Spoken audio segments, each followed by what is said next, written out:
Hello, I am Dr. Noni Davis, and I hope all is well with you all. I am coming to you from North Carolina, Sya Academy, legacy owner of this African-centered school. And today I wanted to just share. Last week, my students performed John Canoe here at a local historical site, Stagville Plantation, and we um, uh, presented a sharing that included African traditional dances and songs. John Canoe, what? No, sorry, Funga Alafia, and then we sang Lamban, which is a song from the Mandinke people. A welcoming song. Funga Lafia is a welcoming song from Yoruba in the Yoruba language, and then we sang Wade in the Water. We did Kakilambe, which is a Guinea song and dance. And then the finale was a song we also did Wade in the Water, and we did a finale song of Swing Low, Sweet Chariot. And, we did this with African drums. It was a fusion of the African and African American music culture here. But one of the things that struck me as we were doing this presentation was,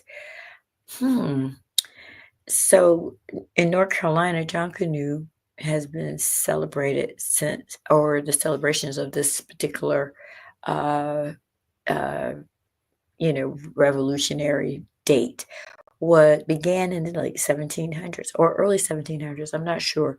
We know that historically, John Canoe is said that he was born in 1670s, and his name was originally John Quile. And we also know that his first battle with the British, or that was documented as far as we know, was 1712, where he captured Elmina Castle, and then he led another revolution or rebellion against them at Fort Fredericksburg, which was on December 25th, 1712. So at the beginning of the year, and then at the end of the year, they attacked them twice. He attacked them twice, and because of his efforts, at least 20 years, for 20 years, there was no slave trafficking through Ahanta, that area where he had created a strategic barrier to slave trafficking by the British, the Germans, and the Dutch. So he eventually lost control of that area. And so the trafficking of Africans began again. Now, at that point is when his legend, the legend of this fierce general, was transported with African slaves to the Americas. However, there's no record of this being like one of the original historical practices. And so we celebrate Juneteenth, which it was 1865, but it's possible that John Canoe was being celebrated, particularly here in North Carolina, from the 1700s, so almost 100 years before Juneteenth. And I don't want to discredit Juneteenth or say, hey, we should not be celebrating that. But this is something we're celebrating after we have won our freedom. And one of the things that I've heard African Americans say, and even European Americans have brought this up, your people sold you into slavery, and your people didn't care nothing about you, and it was Africans selling Africans. But we very rarely hear about the Africans who fought for us. So I believe that we should have both. We know about the Amistad and Cinque, and we know about we've heard now know about the women of the Helmi, women who, you know, they were engaged in the slave trade, but they also at some point changed their minds and began to fight against it. And Women King, we've heard about them in Woman King. Um, we've heard about Nzinga. Some of us know about her and how she fought the Portuguese to battle. But these stories of African resistance need to be placed within the framework of a collective resistance, so that we understand that there is fighting on the continent, at the war, on the water, and on this soil here in Americas. And so I would, today I want to just go through some of those celebrations, but all that we have now, but also to kind of show how John Canoe is the one that has the most history, and that we need to um, celebrate that legacy. And it's very interesting to me that it. I have spoken to so many people who don't even know about John Quile, this man from the 1700s of Ahanta, um, Ghana, Ahanta people of Ghana. And so one of the things I did, like I said, I did my research. And so this is a picture of a current celebration of John Canoe here at Tryon Palace down the street, a couple hours from where I live here in Durham. And this is their annual celebration during Christmas. You see they're dressed. They have the ragman and you have the drummers. And I attended one of these festivals here. So, but this was being celebrated, they said, as early as early 1700s. And it didn't really stop it. They stopped celebrating it like in the 1890s. In this area. So post Civil War, well, 1870, something like that.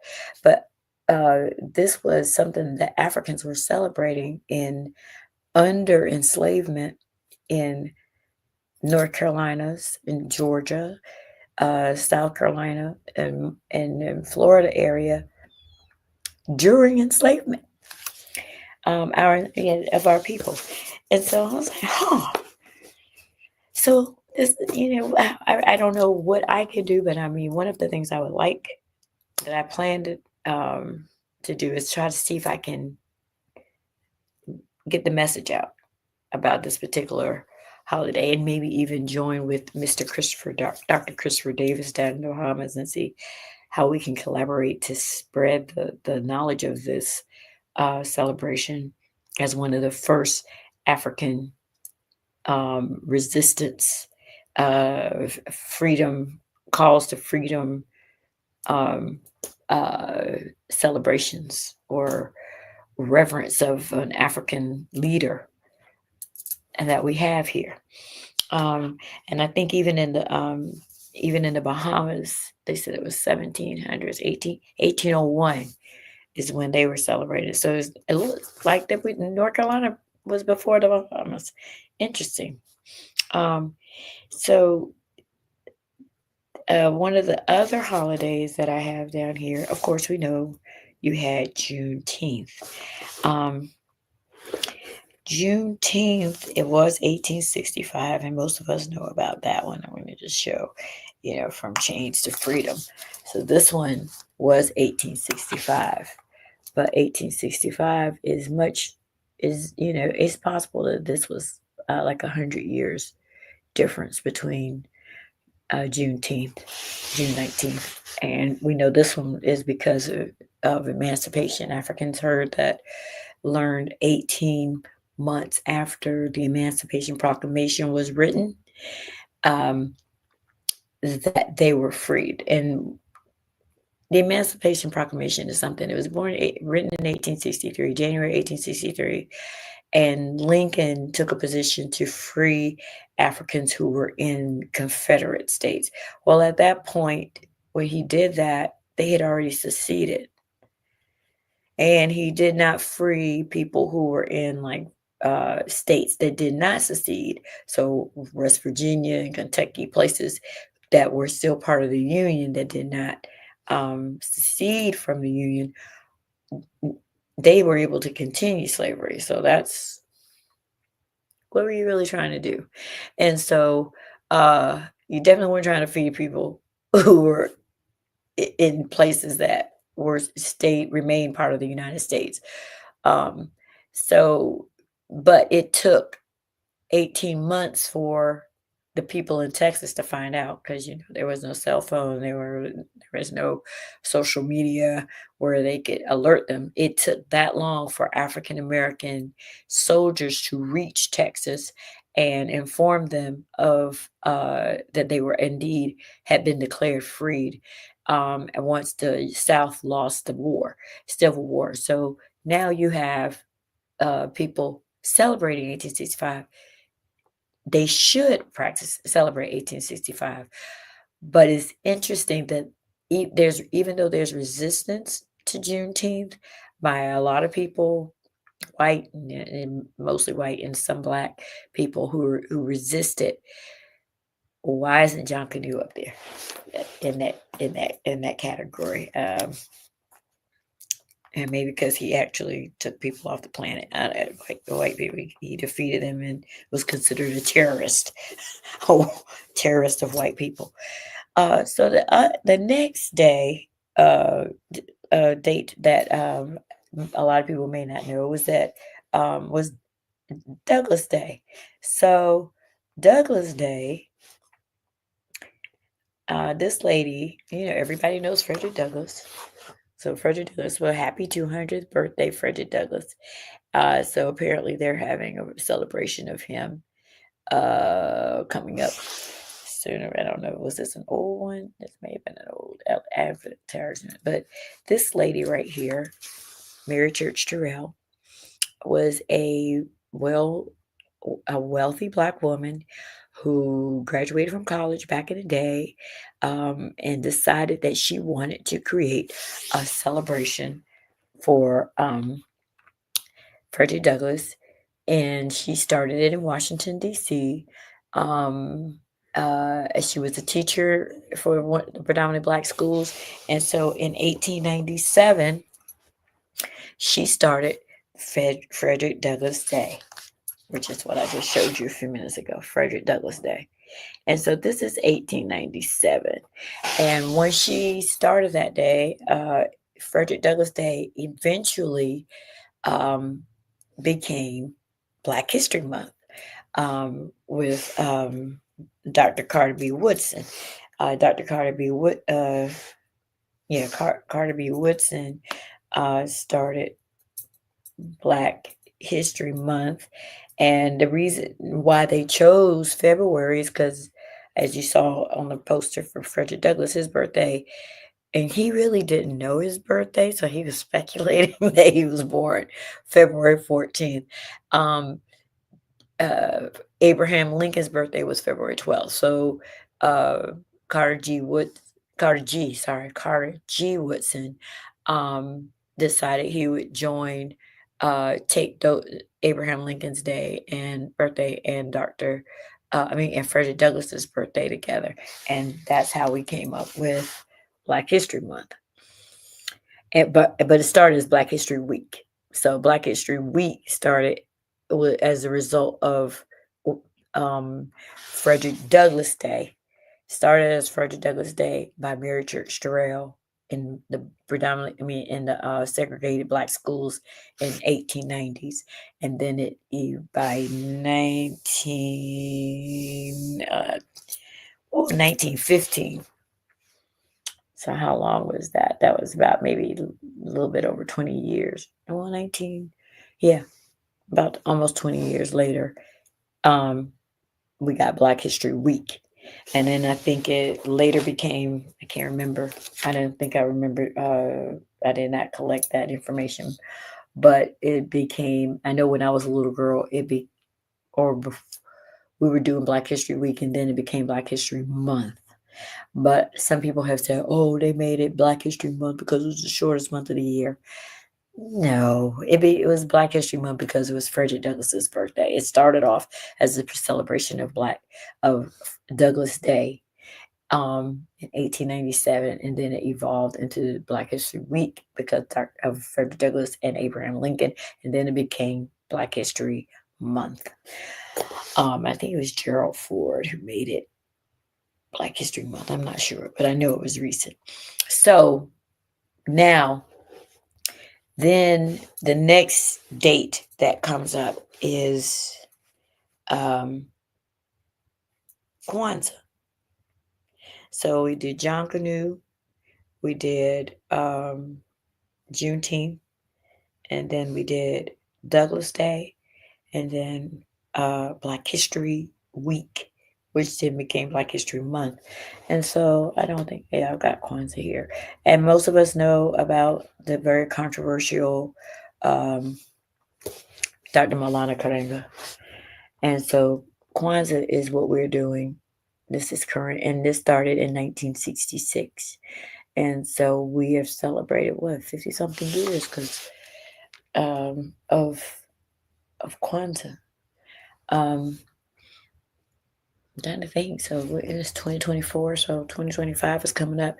So we've been celebrating this for a minute.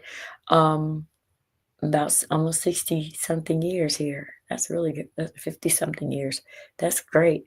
But this one it starts on December 26th, which I thought was really interesting because Christmas Day was the celebration of John Quao. And so I was like, we could put all these together if we want to. John Quao, a fighter for liberation of African people, trying to stop the slave trade. And then you would have first day of Kwanzaa, December 26th. Nice little flow in. And so anyway, so we have the, Moja, Kuji, Jakalia, Ujima, Ujama, Nia, Kumba, Imani. And that is the Kwanzaa celebration. Then I'm trying to think the next holiday that I thought was really interesting was Black Love Day. Black Love Day. Where's that lady's name? Where is she? And I did not know about this beautiful person. Her name was Ayo Handy. And so she came up with Black Love Day. And she was also from DC. And you can see she started it in 1993, February 13th, 1993. And just celebrating unapologetically Black. And so we have these days of celebration, and there are more. There's so many more. I mean, when I pulled up Black days of celebration, I was really surprised at how many there are. But my thing was, okay, well, sorry. Black celebrations. Oh no.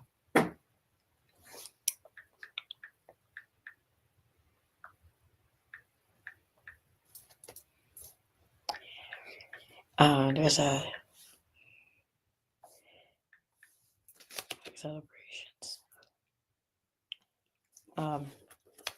So we know we do Dr. King's birthday in January, and we know that's Black Liberation as well. So let's see. So Dr. King, and this year is going to be really interesting because Dr. King's birthday will be celebrated the same day as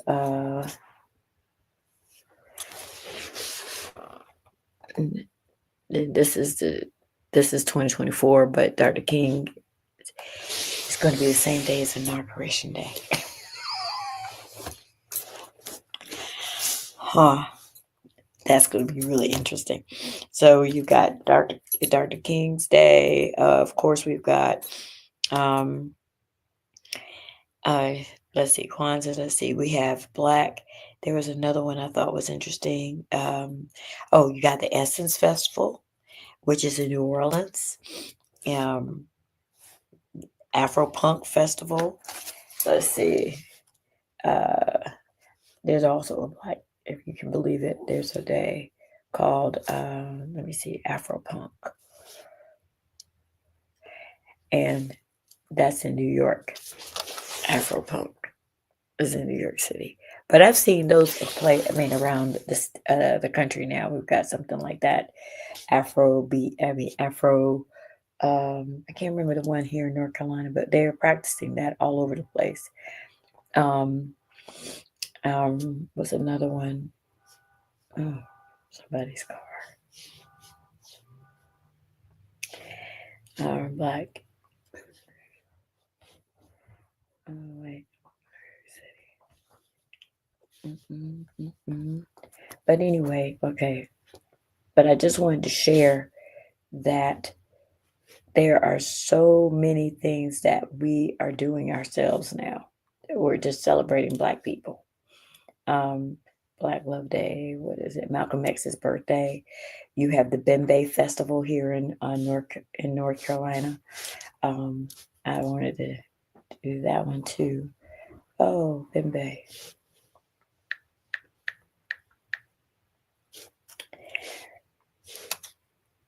Um,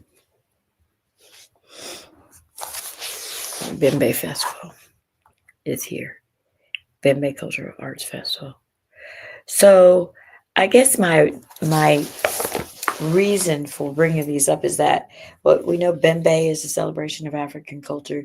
You have Kwanzaa, which is a celebration of African culture. Dr. King's Day, of course, is a celebration of an African American leader. We have Juneteenth is the celebration of our freedom. Um, Black Love Day is a celebration of just unapologetically Black. Frederick Douglass's birthday was a celebration of, you know, an African American leader. But to me, I think we need, just to make that circle, that incomplete circle, would be to include these African freedom fighters, so that we will know. There's It would add, I guess, just more breadth to the whole idea of liberation. I know there are people who believe that we should be, um, you've got blackness, and then you have these diaspora wars where, oh, y'all are in the Caribbean, oh, y'all are in, um, you're Afro-Europeans, oh, you all are African Americans, oh, you all are Africans, and we act like that we don't have, not all of us, but there is some resistance to my blackness is not your blackness. And I think we should all be able to agree that when we were all on the continent, it didn't matter, because we were Yoruba, we were Igbo, we were Fula, we were Akan, we were Eve, we were Eluo, we were um, uh, Kisi and Mandinke, and all of these ethnic groups. But when the interference began, when this catastrophe, this Ma'afa, this uh, um, this great disaster happened to our culture, it forced us to have to look at each other as African people, as Black people, and we've got Pan Africanism, but to me, it just needs to be congealed more. There needs to be more alignment. Um, I don't know if continuity maybe with these people. We need to see Angola, Nzinga of Angola as our queen. We need to see Ya Santua as our queen. We need to see um, um, John Quao as our king, or we need to see, or just as our comrade in arms. We need to see hold them in the same esteem as um, as Dr. King and as Frederick Douglass and as Ida B. Wells and Mary McLeod Bethune and um, Harriet Tubman and Sojourner Truth. You know, these were warriors, and and Toussaint Louverture and Dessalines, Jacques Dessalines, um, and we need to learn more because the Europeans were petrified of this man. They literally called him the terrorist of the Europeans, a terrorist, which is what they call all people who resist colonization or resist enslavement. But if and I believe that that's some of the reason why he is not celebrated, because they also realize, this there was a lot of fighting against it. All places were not able to celebrate this. There were places that resisted um, his refused to allow him to be those celebrations to happen on certain plantations.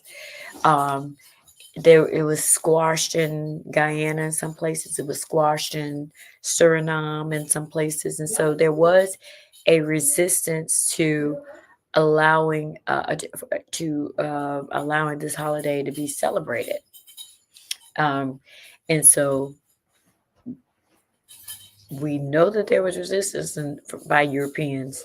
They were scared, and then they also, with John Quao, there was this attempt to make him a fictional character to diminish him. I think I said last week they tried to say he was a cartoon character or he didn't really exist. And so that's the reason why his name was changed from Jiang Quao to John Canoe. They also was a play on his he was really a slave trader when there is no evidence of that. He was a person who practiced, who was a merchant. So he was a very wealthy person.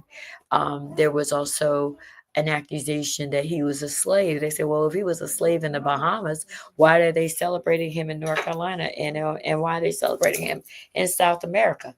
So why is it that people in North and the United States are using the same name as for John, saying John Canoe, as the people down in Suriname, South America, and in Belize and in Jamaica, when there was no way at that time for people to have made these, to have communicated that.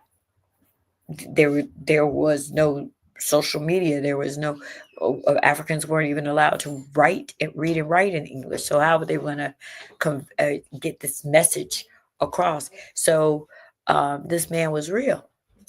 So that you've got that evidence of his existence. And so we just have to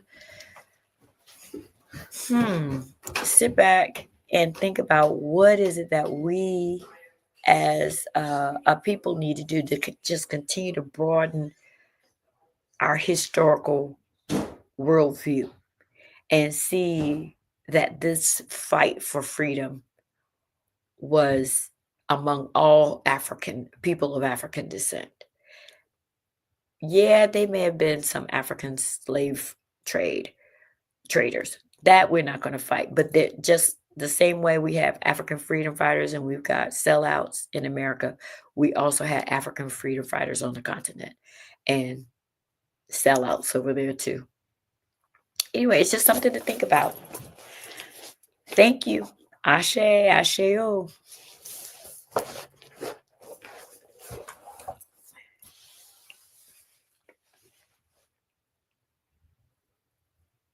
I'm a St. Sya student. Of course I walk into the sound of drums. I'm a St. Sya student. Of course I know my mother.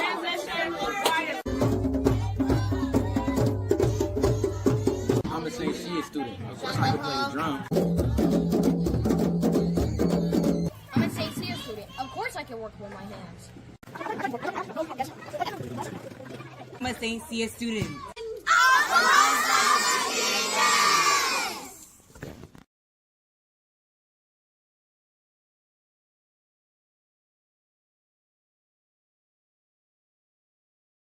If you're talking, they will hear you. We all want our kids to grow up safe and healthy, so we show them how.